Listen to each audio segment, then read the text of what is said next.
और इस वक्त की बड़ी खबर आपको बता दें, ग्रुप कैप्टन अभिनंदन को वीर चक्र दिया जाएगा। अभिनंदन को राष्ट्रपति देंगे वीर चक्र। पाकिस्तान के F-16 फाइटर जेट को गिराया था अभिनंदन ने 2019 में। पाकिस्तानी जेट को बड़ी बहादुरी के साथ उन्होंने गिराया था और अब ये बड़ी खबर सामने आ रही है कि ग्रुप कैप्टन अभिनंदन को वीर चक्र दिया जाएगा। राष्ट्रपति ग्रुप कैप्टन अभिनंदन को वीर चक्र देंगे। 2019 में अभिनंदन की बहादुरी, शौर्य सबने देखा था और अब उसे सम्मानित किया जा रहा है। बड़ी खबर सामने आ रही है, ग्रुप कैप्टन अभिनंदन को वीर चक्र। अभिनंदन को राष्ट्रपति वीर चक्र देंगे। पाकिस्तान के F-16 फाइटर जेट को गिराया था 2019 में। 2019 की यह घटना है जब दुश्मन मुल्क के फाइटर जेट हमारे देश की सीमा में घुसे थे और अभिनंदन ने पाकिस्तान के फाइटर जेट को मार गिराया था। चलिए इस खबर पे और ज्यादा जानकारी के लिए सीधा रुक करते हैं मेरे सहयोगी नीरज का। नीरज, और क्या कुछ जानकारी मिल पा रही है? देखिए 11 बजे गैलेंट्री अवार्ड्स की गैलेंट्री अवार्ड दिया जाएगा राष्ट्रपति की तरफ से और जिन लोगों के नामों की घोषणा पहले की जा चुकी है उनके नाम है, लेकिन सबसे खास जो नाम है, सबसे महत्वपूर्ण नाम है और जिन पर सभी की नजरें थी 2019 में, आपको याद होगा जब पाकिस्तान के जेट को मार गिराया था अभिनंदन ने, उन्हें भी आज वीर चक्र से नवाजा जाएगा अब से थोड़ी देर बाद।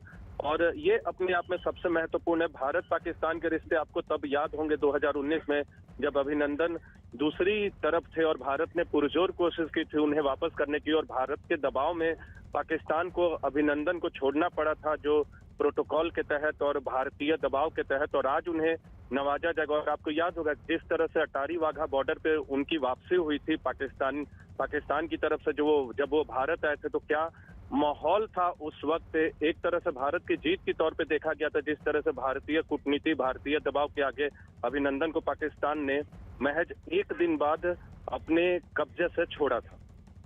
साफ तौर से नीरज, वो पल कोई नहीं भूला है। उस दिन को कोई नहीं भूला है जब जिस तरह से अभिनंदन ने बहादुरी दिखाई थी, किस तरह से वायु वीर बनकर दुश्मन के छक्के छुड़ाए थे, फाइटर जेट को मार गिराया था, वो नीरज कोई नहीं भूला है पल। बिल्कुल ना भूलने वाली बात है और इसीलिए आज उन्हें देश के सर्वोच्च संवैधानिक पद पर बैठे व्यक्ति की तरफ से सम्मानित किया जाएगा वीर चक्र से। घोषणा तो पहले की जा चुकी थी अवार्ड की, लेकिन आज उन्हें नवाजा जाएगा क्योंकि कोरोना काल की वजह से कई अवार्ड्स जो थे वो पहले से नहीं दिए जा रहे थे। आपको याद होगा अभी पिछले दिनों ही पद्मा अवार्ड 2 साल का जो था उसे दिया गया था, अब गैलेंट्री अवार्ड दिए जा रहे हैं राष्ट्रपति की तरफ से। तो आज उन कई नामों में, कई वीर नामों में अभिनंदन का भी नाम होगा जिन पर पूरे देश की नजर थी 2019 में, और अब से महज 15 मिनट के बाद अवार्ड्स दिए जाएंगे राष्ट्रपति की तरफ से। जी बहुत बहुत शुक्रिया नीरज तमाम जानकारी के लिए। तो एक बार फिर आपको आज की ये बड़ी खबर बता दें, अभिनंदन वीर चक्र से सम्मानित होंगे, राष्ट्रपति उन्हें वीर चक्र से नवाजेंगे। पाकिस्तान के F-16 फाइटर जेट को 2019 में किस तरह से उन्होंने ढेर कर दिया था, उनकी बहादुरी के किस्से आज भी भारतीय वायुसेना में सुनाए जाते हैं और यही वजह है कि अब उनको ये सम्मान दिया जा रहा है। कुछ ही देर में सम्मान समारोह शुरू होगा और वो दिन 2019 में जिस तरह से पाकिस्तान की तरफ से कुछ फाइटर जेट हमारी देश की सीमा में घुसने की कोशिश कर रहे थे, उसके बाद किस तरह से अभिनंदन ने लीड करके पाकिस्तान के F-16 को मार गिराया था, ढेर किया था।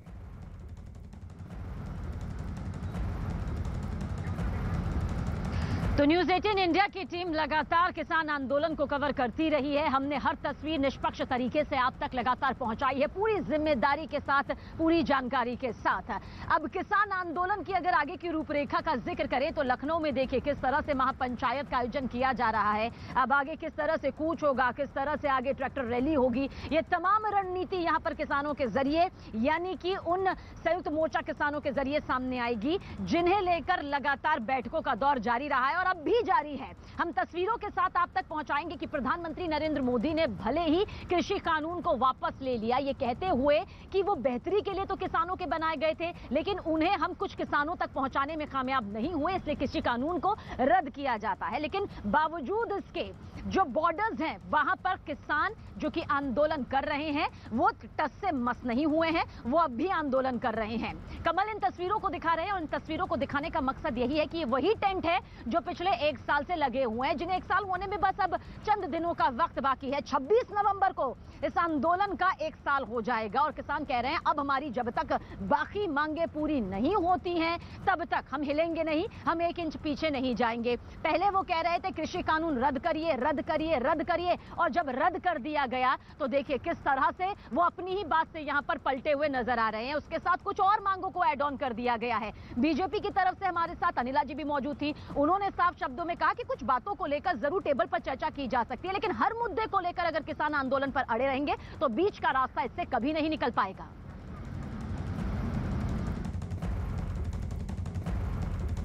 उत्तर प्रदेश की राजधानी लखनऊ में आज किसानों की महापंचायत हो रही है और इसके मद्देनजर लखनऊ पुलिस पूरी तरीके से चुस्त दुरुस्त है और हर जगह हर नाके पर लखनऊ पुलिस तैनात है। इस वक्त हम मौजूद हैं लखनऊ के इको गार्डन के ठीक बाहर और मैं सबसे पहले तो तस्वीरें दिखाऊं कि यहीं पर जो है वो किसानों की महापंचायत हो रही है और आप तस्वीरों में देख पा रहे हैं कि किसान जो हैं वो लगातार इको गार्डन के अंदर जाते हुए। एक और तस्वीर हम आपको दिखाते हैं, ये देखिए किस तरीके से उत्तर प्रदेश पुलिस के जवान यहाँ पर तैनात हैं कि किसी भी परिस्थिति से निपटने के लिए तैयार हैं, क्योंकि पूरा देश जो है 26 जनवरी को जो हिंसा दिल्ली में हुई थी उसे देखा था और जिस तरीके से सिंघू टिकरी। और सीधा रुक करते हैं मेरे सहयोगी अमित पांडे की तरफ जो कि इस वक्त राकेश टिकैत के साथ में मौजूद है लखनऊ में। Over to you Amit. जी सवीना, इस वक्त मेरे साथ यहाँ पर मौजूद है राकेश टिकैत, पहुंच गए हैं लखनऊ के महापंचायत में। दिल्ली से कल चले थे, आज पहुंचे। सर, दिल्ली से आप कल चले थे, जब चले थे तो ऐलान किए थे, हम सब आपके साथ वहां से यहाँ पहुंचे थे। प्रधानमंत्री ने ऐलान कर दिया कि तीनों कृषि कानून वो वापस ले रहे हैं। शीतकालीन सत्र में संसद के पहले दिन वो वापस ले लेंगे।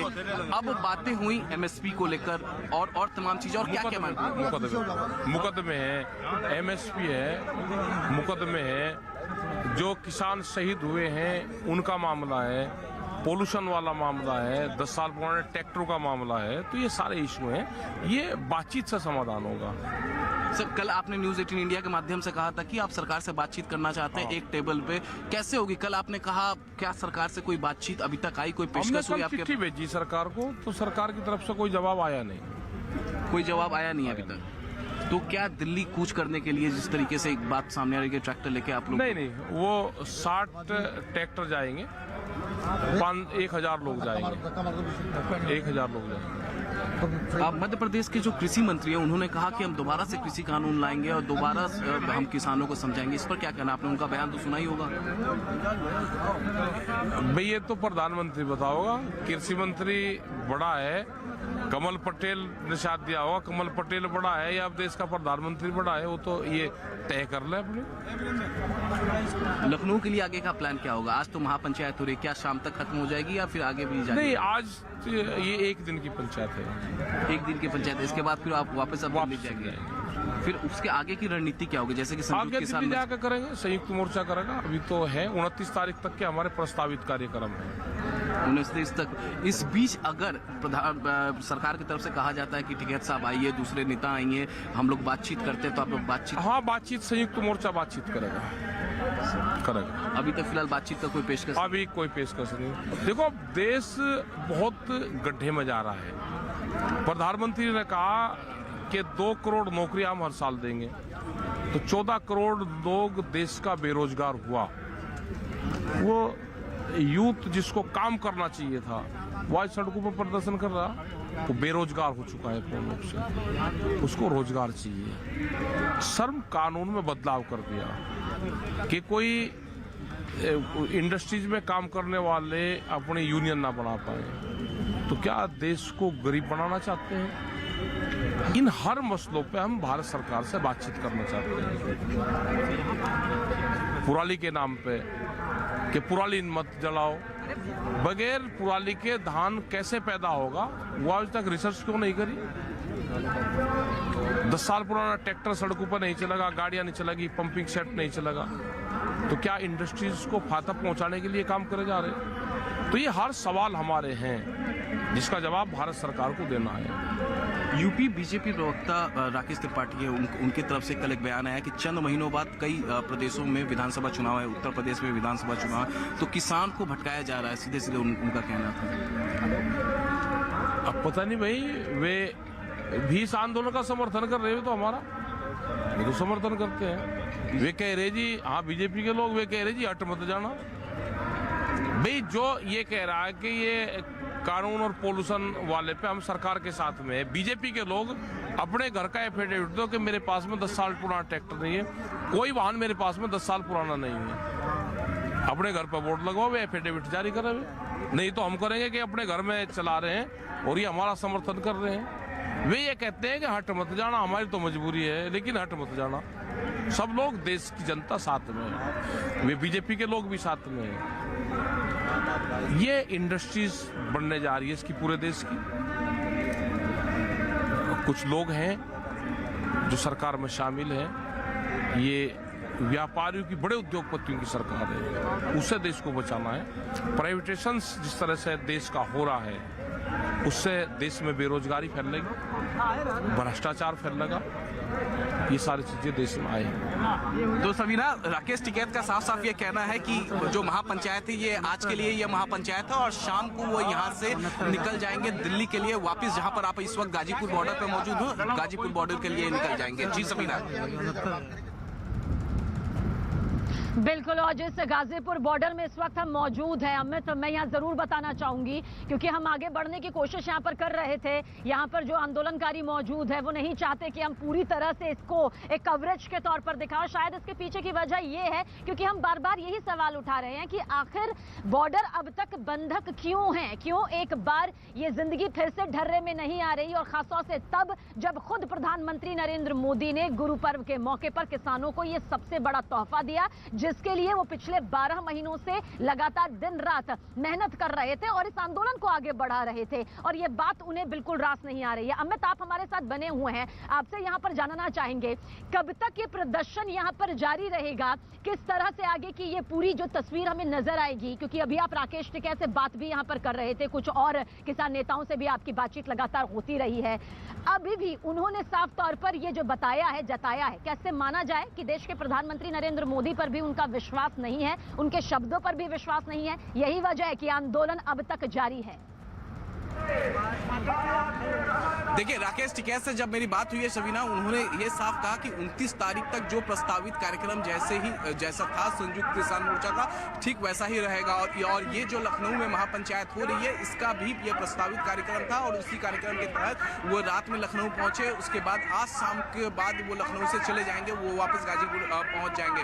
उनका ये साफ कहना है कि तीनों कृषि कानून तो वापस लेने के लिए प्रधानमंत्री ने कह दिया है। मैं आपसे बात भी करता रहूंगा, तस्वीरें भी यहाँ पर दिखाता रहूंगा कि देखिए किस तरीके से किसान जो हैं वो लगातार यहाँ पर पहुंच रहे हैं, और उनका ये साफ ये कहना था कि राकेश टिकैत के 29 तारीख तक ये कार्यक्रम इसी तरीके से जारी रहेंगे जो तय कार्यक्रम के मुताबिक। अब एमएसपी को लेकर कानून बनाने की मांग की गई है, और साथ ही साथ जिन किसानों की मौत हुई है पिछले 1 साल में उसको मुआवजा देने, पराली को लेकर तो तमाम नए डिमांड यहाँ पर किसानों की तरफ से रखे गए हैं। और हाँ, जब मैंने राकेश टिकैत से पूछा कि तीनों कृषि कानून तो प्रधानमंत्री ने वापस लेने का फैसला ले लिया, वो भी शीतकालीन संसद के पहले दिन ही ये तीनों कानून जो है ये वापस ले लिए जाएंगे, रद्द कर दिए जाएंगे। तो उन्होंने कहा नहीं, एमएसपी पर भी बात होनी थी, पराली को लेकर भी बात होनी थी, इन सब बातों का अभी भी बाकी है, इन सब बातों को लेकर संसद जो है वो उस पर फैसला ले। आप नजर बनाए रखिएगा, आपकी तरफ बार बार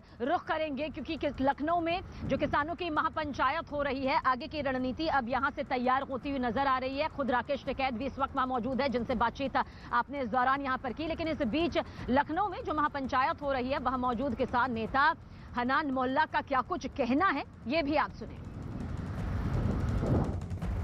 हमारा तो पहले हम बताया था, 19 तारीख की बताया था कि हमारा मांग के एक हिस्सा स्वीकार किया है, मगर आज के सबसे बड़ा जो समस्या है एमएसपी वो स्वीकार नहीं हुआ है, और इसके साथ और भी कुछ मांगे हैं।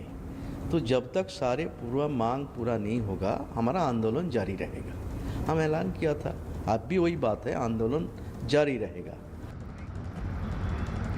तो एक तरफ प्रधानमंत्री नरेंद्र मोदी इस बात का ऐलान कर चुके हैं, घोषणा कर चुके हैं कि कृषि कानून रद्द किया जाता है, तीनों कृषि कानून वापस लिए जाते हैं। हालांकि संसदीय तौर पर जो संवैधानिक प्रक्रिया है उसकी तस्वीर अभी आनी बाकी है, लेकिन प्रधानमंत्री की तरफ से यह ऐलान कर दिया गया है। बावजूद इसके आंदोलन अभी भी जारी है, रणनीति यहां पर तैयार हो रही है। लखनऊ महापंचायत की तस्वीर हमने आप तक पहुंचाई। अब जरा मध्य प्रदेश के कृषि मंत्री कमल पटेल को भी आप सुन लीजिए, जिनका कहना यह है कि कृषि कानून जो है वो किसानों तक पहुंचाया जाएगा, उसके बारे में किसानों को समझाया जाएगा, उन्हें प्रशिक्षित किया जाएगा और दोबारा से इसे लाया जा सकता है।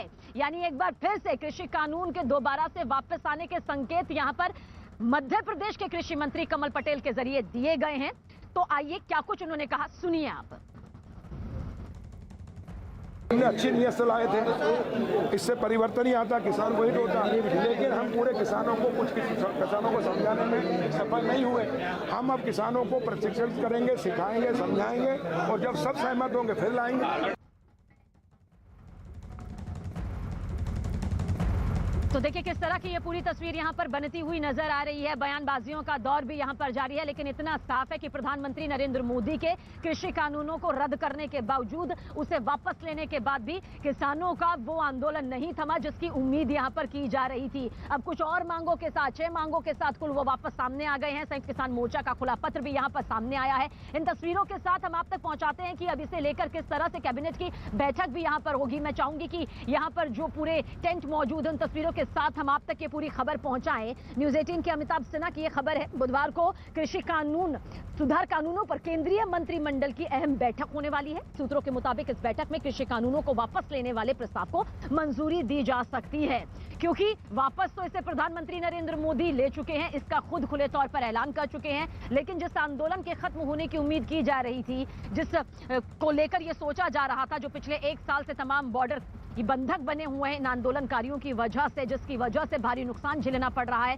आने जाने वाले लोगों को दिक्कतों का सामना करना पड़ रहा है, आसपास के जो लोग रह रहे हैं उनकी जिंदगी एक ढर्रे से उतर चुकी है। सुप्रीम कोर्ट की तरफ से भी कहा जा चुका है कि आंदोलन करने का अधिकार और हक है, लेकिन अनिश्चितकाल के लिए सड़क बंद नहीं की जा सकती, ये इजाजत नहीं दिया जा सकता। बावजूद इसके आंदोलन खत्म नहीं हुआ, बल्कि कुछ और मांगे इसमें ऐड ऑन कर दी गई। संयुक्त किसान मोर्चा का वो पत्र यहां पर सामने आ गया और लखनऊ में महापंचायत का आयोजन।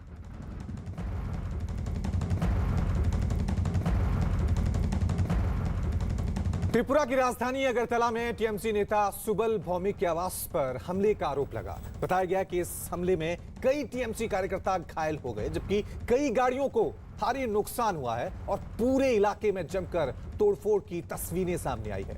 कई गाड़ियों के शीशे तोड़ दिए गए, जबकि कई मोटरसाइकिलों में तोड़फोड़ की गई है। पूरी सड़क में जहां भी नजर जा रही है, पार्टियों के झंडे और बाकी सामान टूटे फूटे हुए नजर आ रहे हैं। इस हमले के बाद इलाके में तनाव बढ़ गया है और एहतियातन पुलिस के कई जवान तैनात कर दिए गए हैं। हमले के बाद सियासत भी तेज हो गई है और टीएमसी ने बीजेपी पर हमले का आरोप लगा दिया है।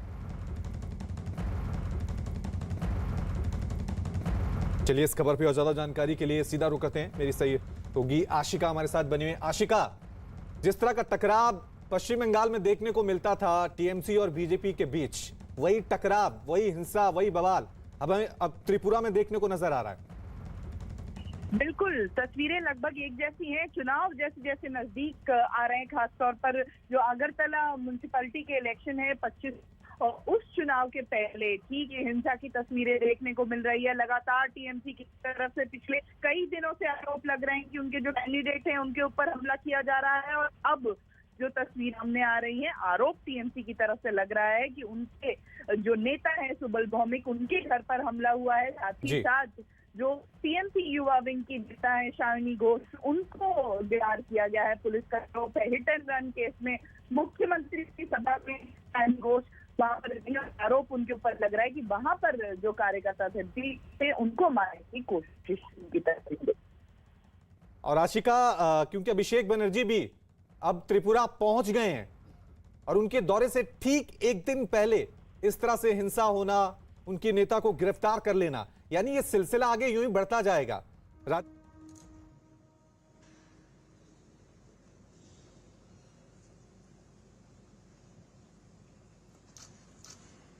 तस्वीरें हम आपको दिखा रहे हैं राष्ट्रपति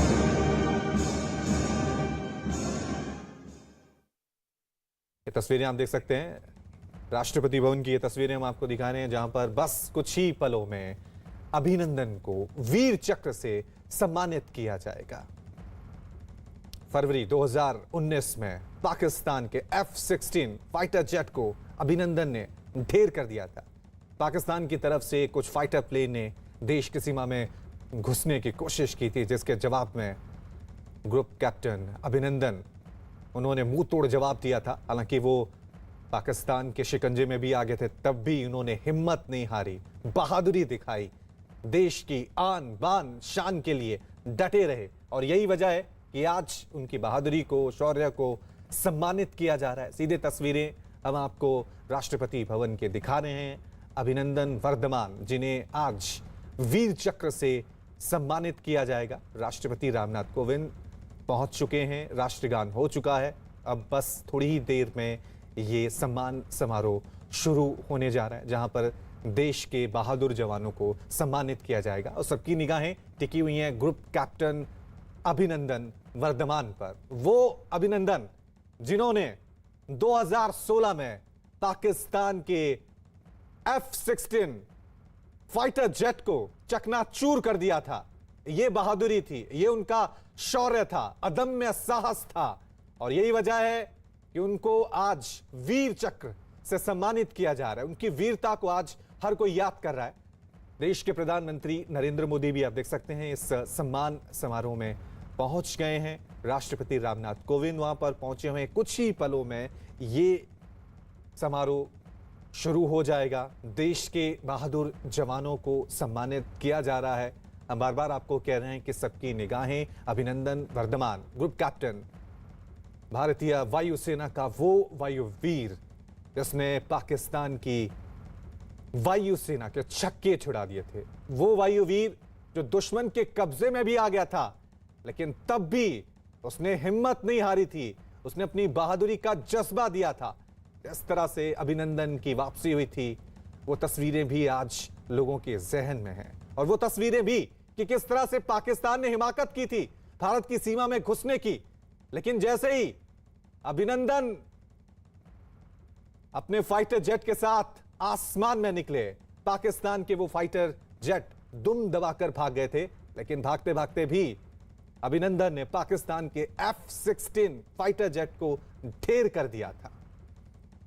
3 दिन तक पाकिस्तान के कब्जे में भी रहे थे, लेकिन इन 3 दिन तक अभिनंदन ने हौसला नहीं हारा था। अपने हिम्मत, देश के प्रति देशभक्ति का जज्बा दिखाया था, डटे रहे थे। और यही वजह था कि पूरा देश उनकी वतन वापसी की उस वक्त दुआएं भी कर रहा था। उनकी बहादुरी की कहानियां आज भी भारतीय वायुसेना भारत में गाई जाती हैं। पाकिस्तान हिम्मत नहीं कर पाया उसके बाद भारतीय सीमा में घुसने की। किस तरह से भारतीय एयरफोर्स ने, किस तरह से भारतीय एयरफोर्स के इन वायुवीरों ने पाकिस्तान को मुंह तोड़ जवाब दिया था। हालांकि आपको बता दें कि 3 दिन तक इस लड़ाई में पाकिस्तान के कब्जों में आ गए थे, लेकिन उसके बाद भी अभिनंदन डटे रहे, हिम्मत, जज्बा दिखाया कि देश के लिए किस तरह से लड़ा जाता है। मेरे सहयोगी नीरज इस खबर पे और ज्यादा जानकारी के लिए जुड़ गए हैं। नीरज, तस्वीरें हम देख रहे हैं, राष्ट्रपति रामनाथ कोविंद वहां पहुंच गए हैं, प्रधानमंत्री मोदी भी पहुंच गए हैं। जी देखिए, न्यूज 18 इंडिया के दर्शकों को सबसे पहले तो ये बता दूं कि लगातार राष्ट्रपति भवन में अब अवार्ड्स का वितरण किया जा रहा है। आज गैलेंट्री अवार्ड दिए जा रहे हैं, जिसमें अभिनंदन का नाम सबसे ज्यादा महत्वपूर्ण है। तमाम लोगों की नजरें होंगी 2019 में जिस 3 दिन का आपने जिक्र किया, भारतीय दबाव के आगे पाकिस्तान को, अभिनंदन को भारत को सौंपना पड़ा था। और उसकी घोषणा इमरान खान ने संकेत दिया था वहां की पार्लियामेंट में, वहां के संसद में, यानी पाकिस्तान के संसद में। तो ये साफ था कि भारत के दबाव के आगे पाकिस्तान को झुकना पड़ा। और फिर वीर चक्र का अनाउंसमेंट किया गया था। रक्षा मंत्रालय और जो भी प्रक्रिया होती है, राष्ट्रपति ने वीर चक्र की घोषणा की थी, उन्हीं की तरफ से लिस्ट जारी की जाती है। और जो भी अवार्ड्स, जो कोरोना काल के दौरान जो अवार्ड्स नहीं दिए गए थे, वो अवार्ड्स दिए जा रहे हैं। 2 पालियों में देखिए अवार्ड्स दिया जा रहा है, गैलेंट्री अवार्ड्स। आज 2 पाली में दिया जाएगा 11 बजे और शाम 5 बजे, और दूसरे साल का जो अवार्ड्स है वो कल दिए जाएंगे राष्ट्रपति की ही तरफ से।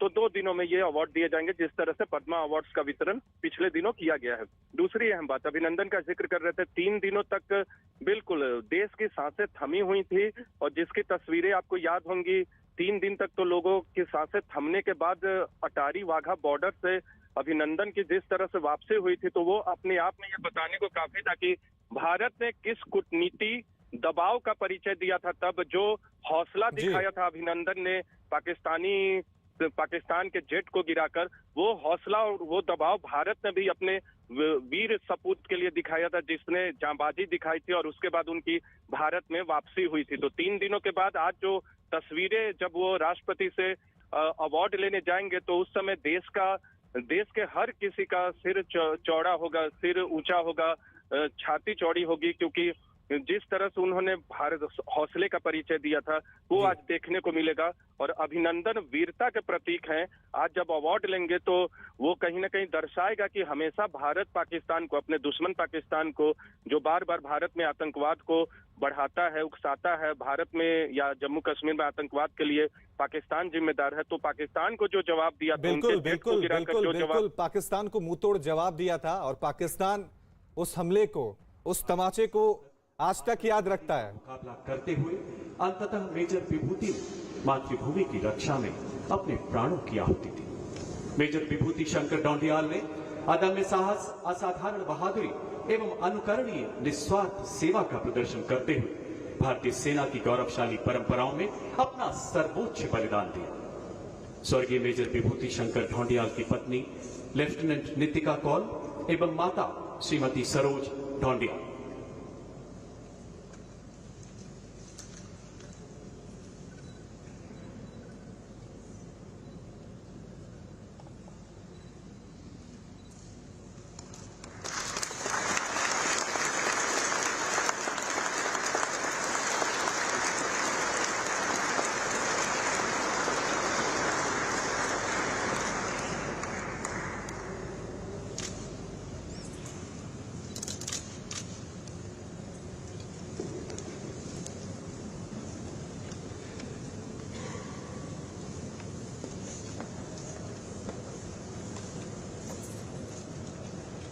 नायब सूबेदार Somvir, the Jat regiment 34th battalion, the राष्ट्रीय राइफल्स। मरणोपरांत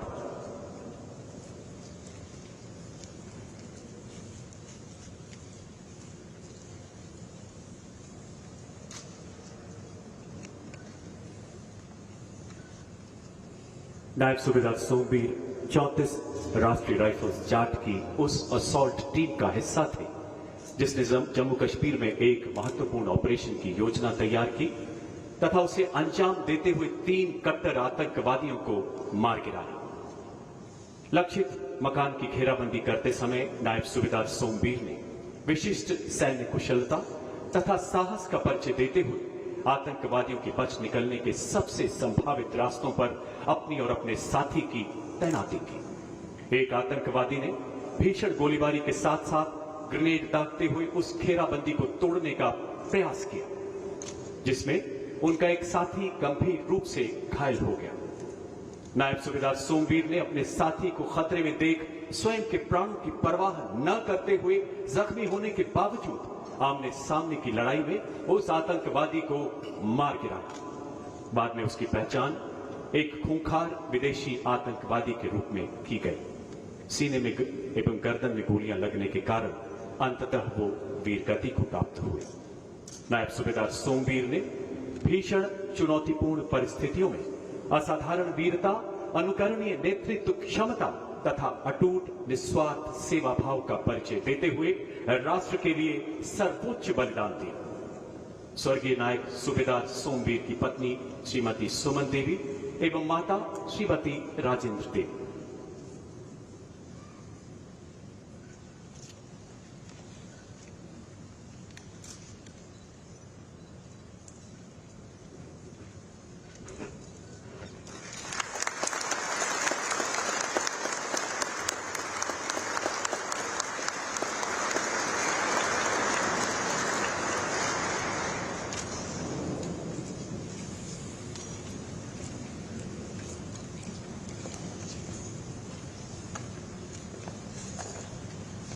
अति असाधारण कोटि की विशिष्ट सेवा के लिए Param Vishisht Seva medal. Lieutenant general Harpal Singh, Ati Vishisht Seva medal ADC.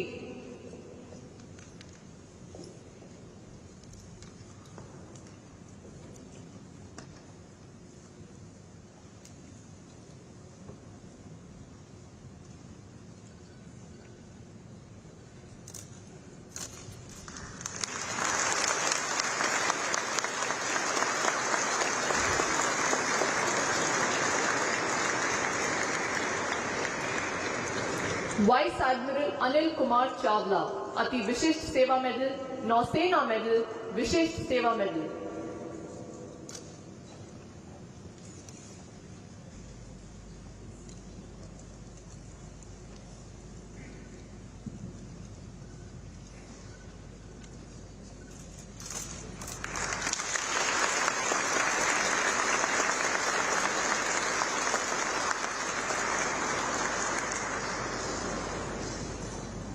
Air marshal Rajkaran Singh Shera, Ati Vishisht Seva medal सेवानिवृत्त।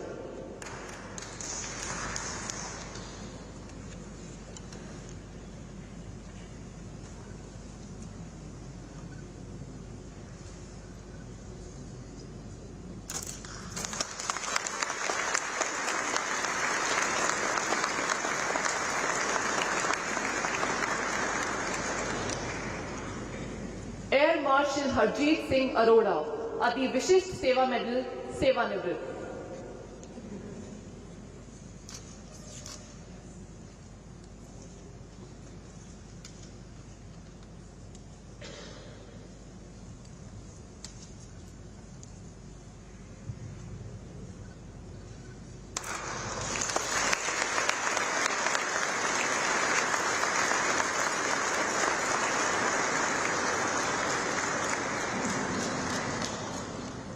Lieutenant general Ranveer Singh, Ati Vishisht Seva medal बार, युद्ध सेवा मेडल, सेना मेडल, सेवानिवृत्त।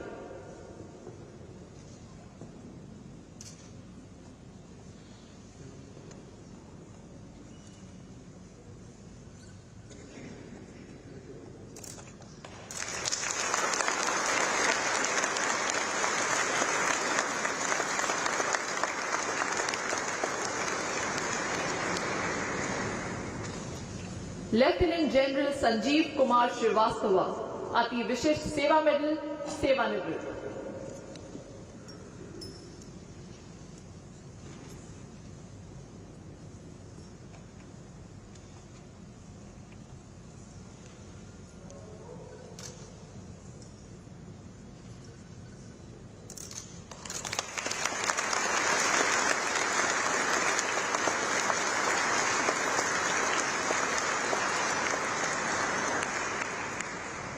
लेफ्टिनेंट जनरल सत्येंद्र कुमार सैनी, अति विशिष्ट सेवा मेडल, युद्ध सेवा मेडल, विशिष्ट सेवा मेडल, सेवानिवृत्त।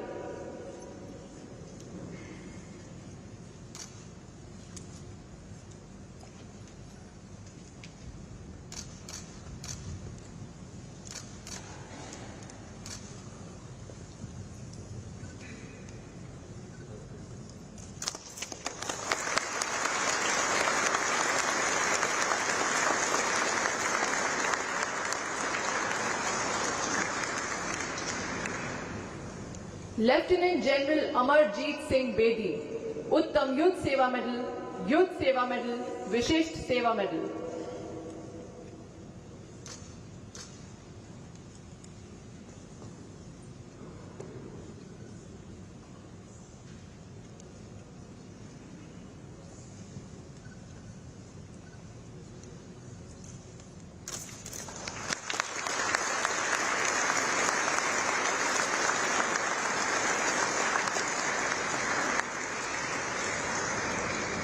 Lieutenant general Anil Chauhan, Uttam Yuddh Seva medal, अति विशिष्ट सेवा मेडल, सेना मेडल, विशिष्ट सेवा मेडल, सेवानिवृत्त।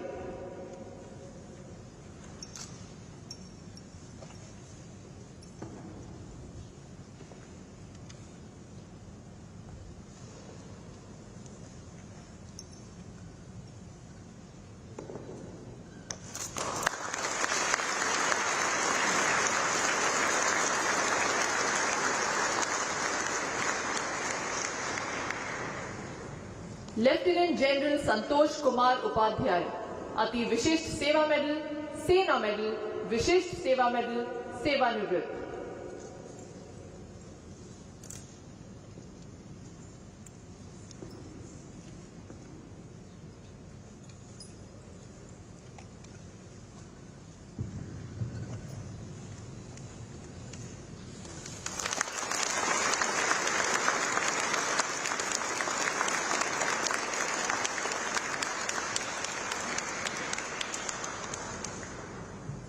लेफ्टिनेंट जनरल आलोक सिंह क्लेर, विशिष्ट सेवा मेडल, सेवानिवृत्त।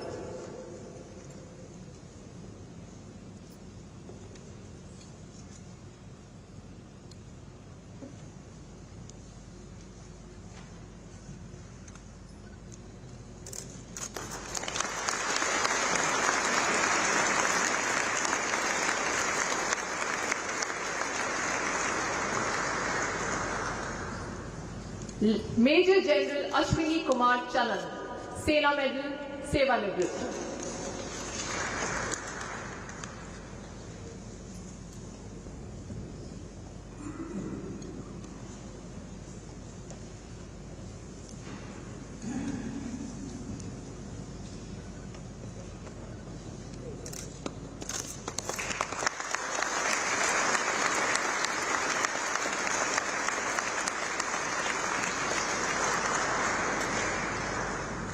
एयर मार्शल कुलदीप शर्मा, अति विशिष्ट सेवा मेडल, विशिष्ट सेवा मेडल, सेवानिवृत्त।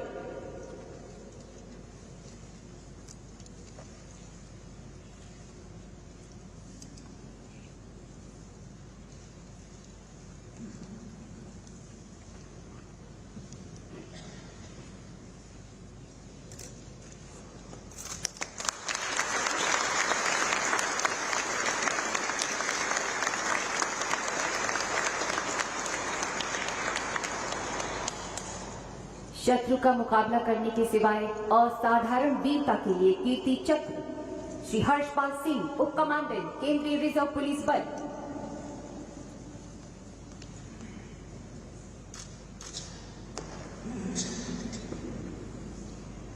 सितंबर 2018 की सुबह केंद्रीय रिजर्व पुलिस बल को झाझर कोटली के निकट एक मकान में 3 विदेशी आतंकवादियों के मौजूद होने की सूचना प्राप्त हुई।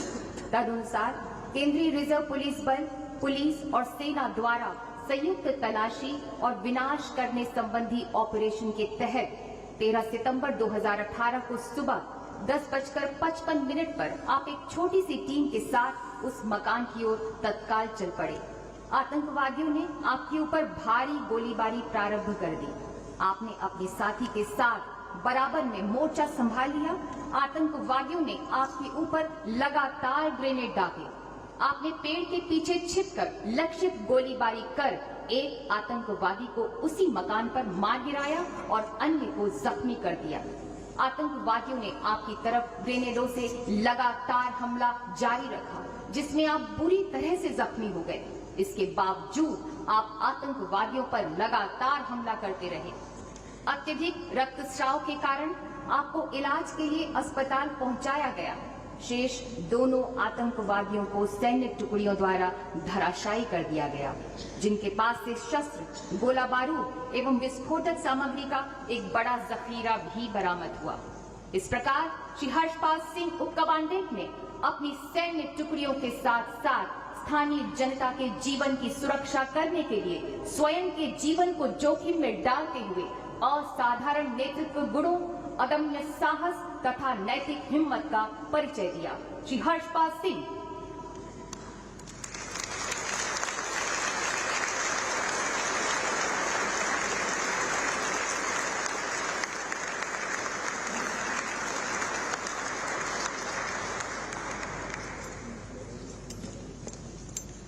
युद्ध, संघर्ष एवं युद्ध स्थिति के दौरान असाधारण कोटि की विशिष्ट सेवा के लिए उत्तम Yuddh Seva medal, lieutenant general Yogesh Kumar Joshi, अति विशिष्ट सेवा मेडल, वीर चक्र, सेना मेडल। तो तस्वीरें हम आपको दिखा रहे हैं राष्ट्रपति भवन की, जहां पर देश के जवानों को सम्मानित किया जा रहा है। थोड़ी देर पहले ही आपने देखा कि किस तरह से जो जवान देश के दुश्मनों से लड़कर शहीद हुए, मरणोपरांत उनको कीर्ति चक्र, शौर्य चक्र से सम्मानित किया गया। थोड़ी देर बाद ही अब ग्रुप कैप्टन अभिनंदन वर्धमान को भी वीर चक्र से सम्मानित किया जाएगा।